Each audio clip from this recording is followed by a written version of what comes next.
So, moving on, we talked about ocean currents last time. Now we're going to talk about tides. So, we talked about waves. That's what was last one. We talked about waves.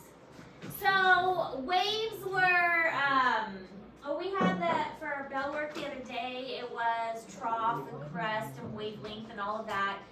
So today is talking about the tides. The tides are a little bit different. The tides are the ocean going up and down. There's high tide and low tide. And that's what this picture here is representing, is how the water changes. Now, it's really kind of interesting if you've ever been to the ocean when the tide is changing, how significant that can be. Because when the tide comes in, it's quite dramatic, the change in it.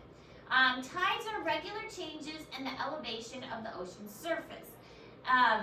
The ocean tides result from differences in gravitational attraction, and this is exerted by the moon. And now the moon is big enough that it actually pulls on the surface of the earth, and because the water is fluid, that pulling on the earth by the moon is going to draw the water toward it.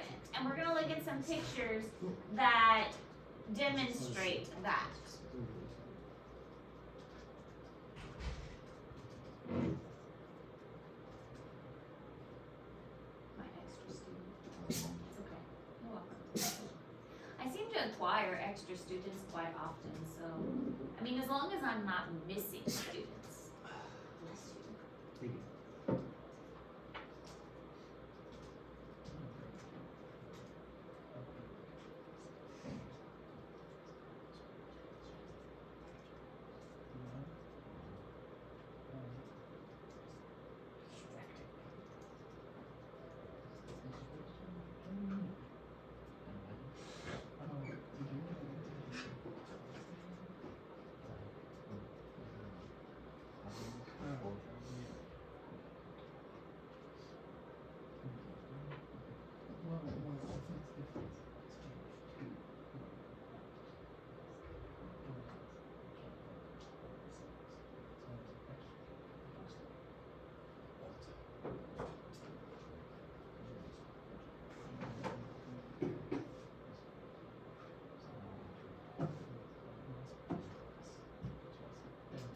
So here's kind of an extreme example of a tidal change. It doesn't even look like the same place. The only way that you can really tell it's the same place is by looking at the background here. But this background mountain, shows that it is indeed the same place. So this is obviously a low tide, and this is a high tide. So when the low tide is low, the water is completely gone. And that's how dramatic this can be. So the water has completely left because of the low tide. So these boats obviously are not going anywhere. And this is a high tide when the water is in. So sometimes it can be quite dramatic, the differences that a tide can make. Now, the pull of gravity from the moon causes the tide to change. So this shows the example here. So here's Earth, and here's the moon. And so the moon has a pull because it does have some gravity. Now, I know some people say, oh, the moon landing was fake. Well, let's assume that the moon landing is real. And the videos that we've seen of people walking on the moon, they jump and they kind of float because the gravity on the moon is not as extreme as the gravity that we have on Earth. But there is some gravity because the moon is big enough to create some gravity. If you're on the moon, you're not there. I mean, you do float a little bit, but you're not just going to float away because the moon does have some gravity because it is large enough to have some gravitational force. Well, that gravitational force is significant enough that it is pulling against the Earth, and because the water on Earth is fluid, it's going to be reactant to that pull of the moon. And so that's what this pink is representing, is it is being attracted to the gravity of the moon, and so it is pulling toward it. So it pulls this way, and then it gets, this is called a tidal bud due to the inertia. So it's pulling this way because of, one way to think of it is like if you pull a rubber band, if the rubber band gets pulled and you're just pulling, even if you're pulling one direction, you can still feel the resistance on the other side. That's one way to kind of think of it. So even though the moon is only pulling one way, you still get that force on the other side too.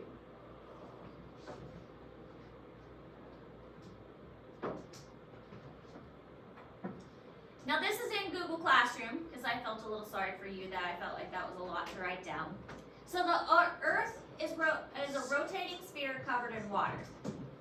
The moon has a gravitational pull on the Earth, and the side of the Earth that is closest to the moon is going to have a greater gravitational pull, and this is called a high tide. So the opposite side that is away from the moon, it does have a gravitational pull on Earth is greater than the moon and creates a high tide on the opposite side as well. So you're going to get a high tide on both sides. But the one that is closest to the moon is still going to get the higher pull.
So here's another example of how this works. We have a high tide on one side, we have a high tide on another, we have a low tide and a low tide.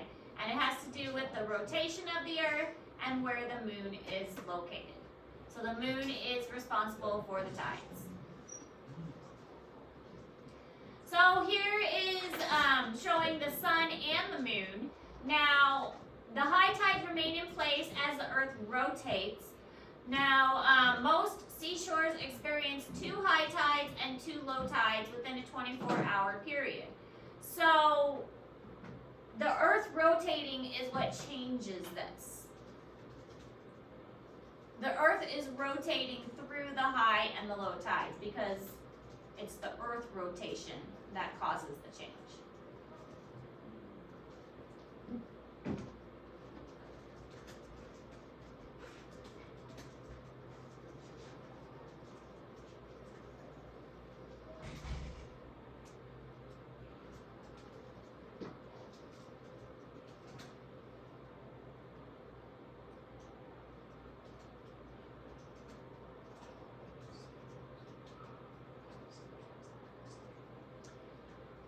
It's good that these are predictable, so people who live close to a coast can predict when a high tide or low tide is going to be. Otherwise, like in that picture we saw before, people wouldn't be able to get their boats out. So they can predict when the water is going to be there and when it's not.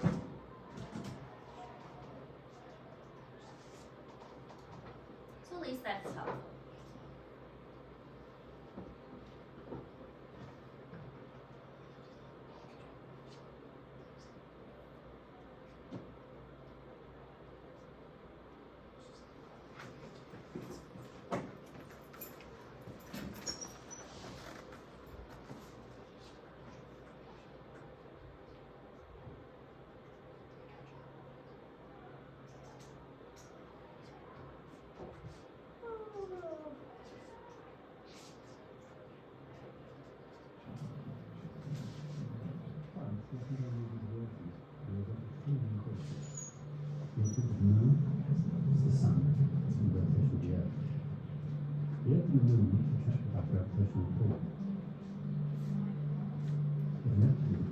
Very quiet.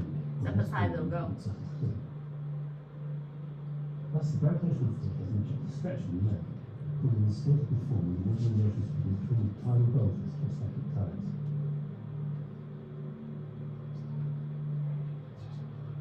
The effect of the sun is the same, because it's considerably greater distance from the Earth, the influence is only half as great as that of the Moon. If the Earth, the Moon, and the Sun are in alignment, the effects are multiplied, and it is then at the highest tides the spring tides occur. If the Earth, the Sun, and the Moon are at right angles, their effects cancel each other and produce the low mid tides. What this is, however, influenced by the rotation of the Earth. The main effect is on the time and place the tides occur. Thus, waves form on the ocean surface of varying heights. The current, depth, and the shape of the coastline will also determine the power of the waves. Helps to explain why tides are using some dynamic, with two high waves and two low waves together, while in some places there is just the one daily tidal cycle. It was so quiet. I think it was super helpful. Well, okay. All right, so the moon is the primary influence, but the sun also produces smaller tidal bulges. The sun is really large, but the sun is far away, so the gravitational pull of the sun isn't super helpful. It's just that the moon is closer, so it has more of an impact. However, when the sun and moon align, it creates a larger pull. So that is more helpful when they are aligned together. So you put the two together, you're going to get a higher pull and a greater pull on the tides, and make a bigger tide.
This kind of just shows how it works. So the pink represents the tide, but you'll see as the moon gets closer to the sun, the tide increases, and the tide basically follows the moon. The yellow is representing the tidal impact of the sun, but it definitely increases as the sun and moon align. So neap tide, and then spring tide when they align. Neap tide is when it's at a right angle. Spring tide is when it's lined up.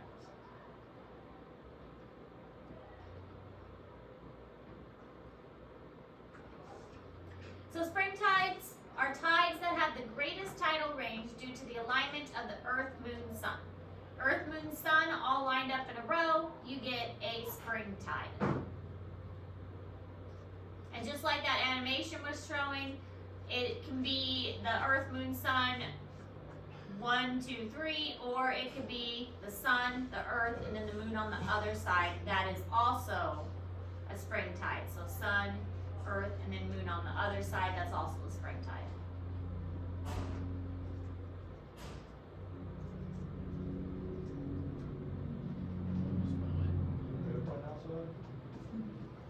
Sounds like it. Sounded kind of low.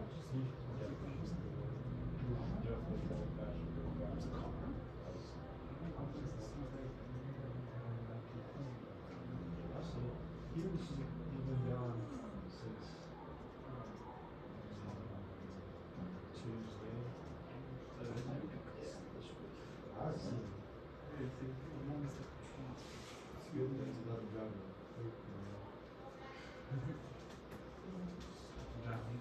Well, it's legal.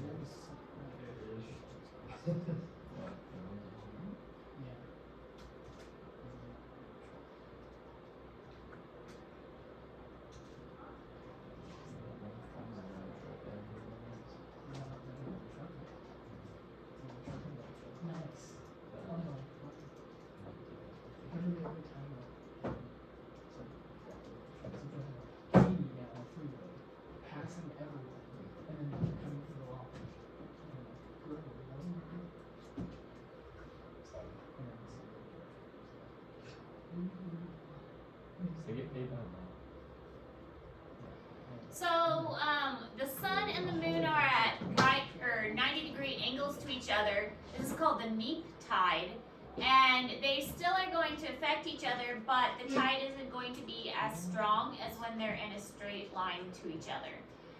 So the tide isn't going to be quite as dramatic as the spring tide.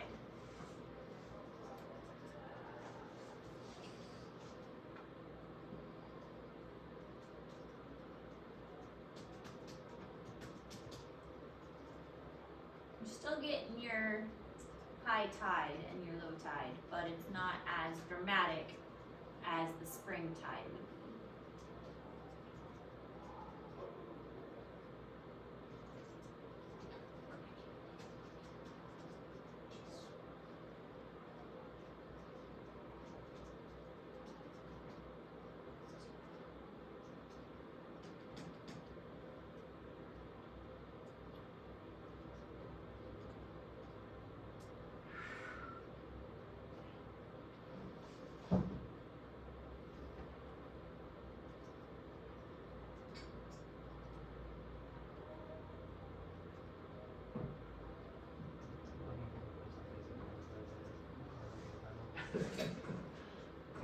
Wonder how you got it.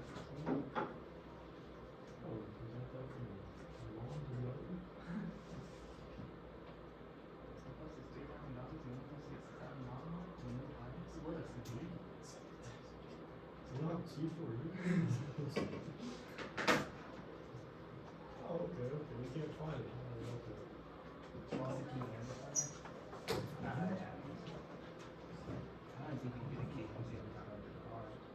Yeah, cool.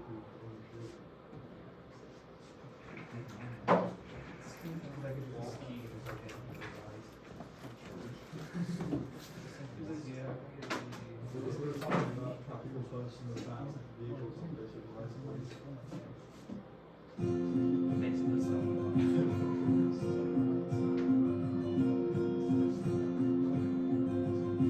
This is the neap tide when the sun and the moon are at right angles to each other. This is the spring tide, and the tides are bigger.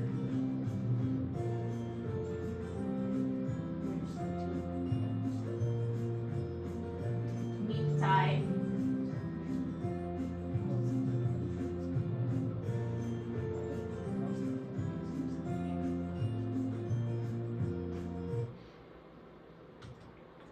So just a very quick visual on that one.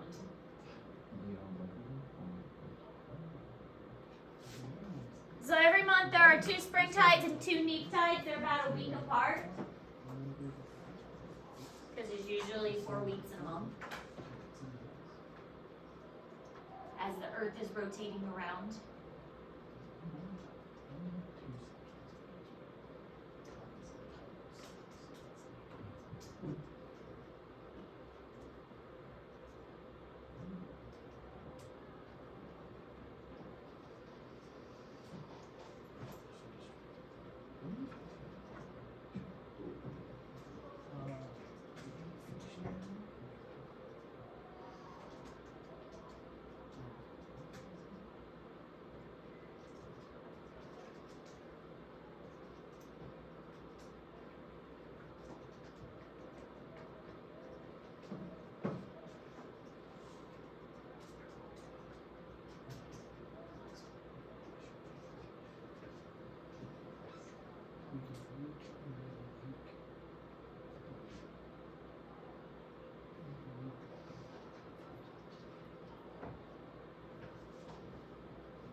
And there are many factors besides, or that influence the tides, such as the shape of the coastline, configuration of the ocean basins, water depth. And tides are specific to every location. So it's not just the moon and the sun.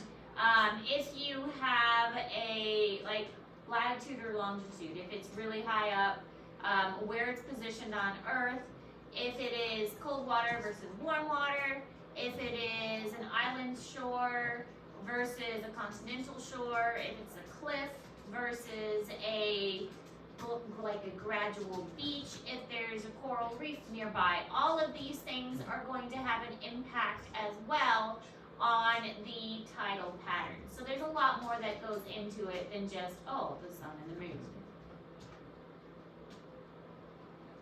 But at least they're predictable, and at least if the person lives in that area, they can figure out what the tides are for their location.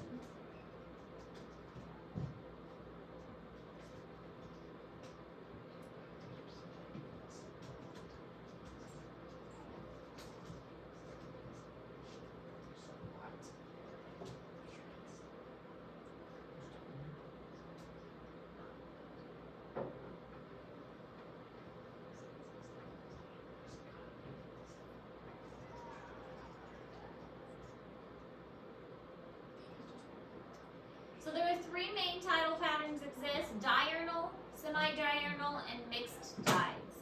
Does anybody remember what diurnal means? Day. Day. Diurnal means daytime.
So diurnal tide patterns are a single high tide and a single low tide each day. Northern shore of the Gulf of Mexico is a good example of this. So they have a high, they have a low. So that one's a pretty easy one for diurnal. A high and a low.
Semi-diurnal, 2 highs and 2 lows for each day.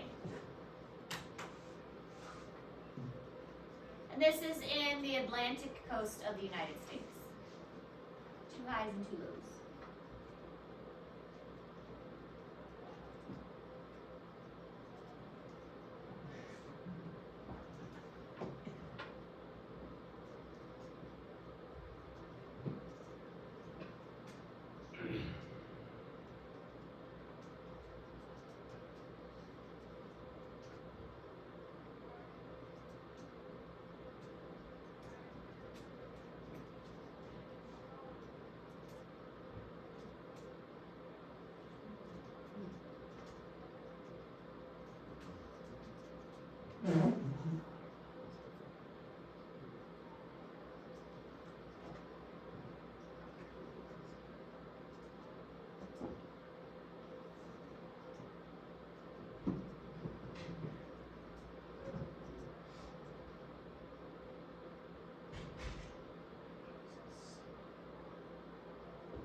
And then mixed tidal patterns, it's similar to the semi-diurnal, but it's got, the high tides are not always like the same, and then the low tides can have some variation.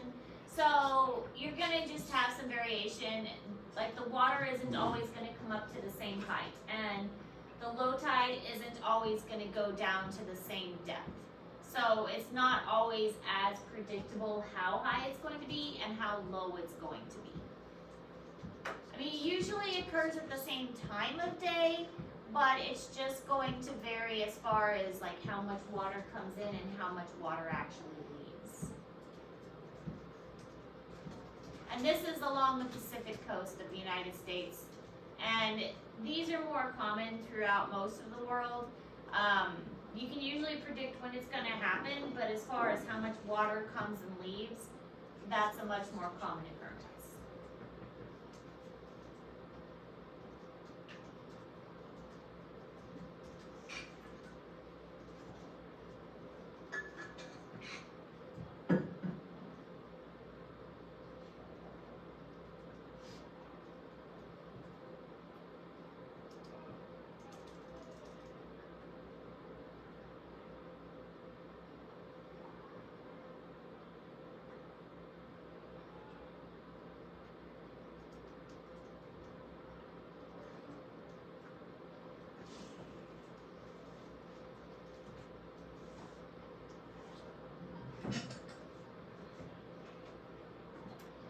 Tide pools are another thing that's very important along the coastlines.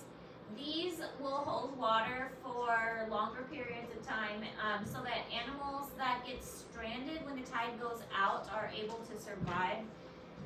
They're called tide pools because they're left behind when the tide water does go out. And they are a significant area because they do provide temporary shelter for those animals. And they basically are like little pockets of places for those animals when the water leaves so that they can survive. Otherwise, they would just get stranded up on the rocks. They're kind of like their own little ecosystems almost. And sea stars are found there, anemones, crabs, various little fishes. They're really kind of neat to go explore, because there's such a variety of animals that get stranded and they can't get back to the ocean until the high tide comes back in.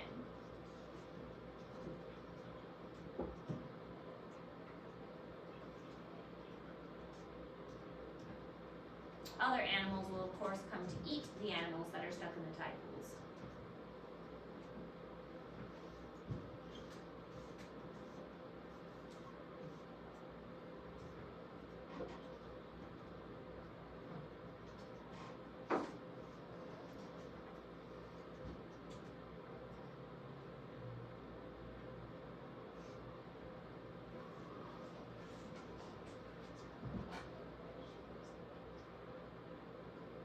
And here's just a picture of some tide pools.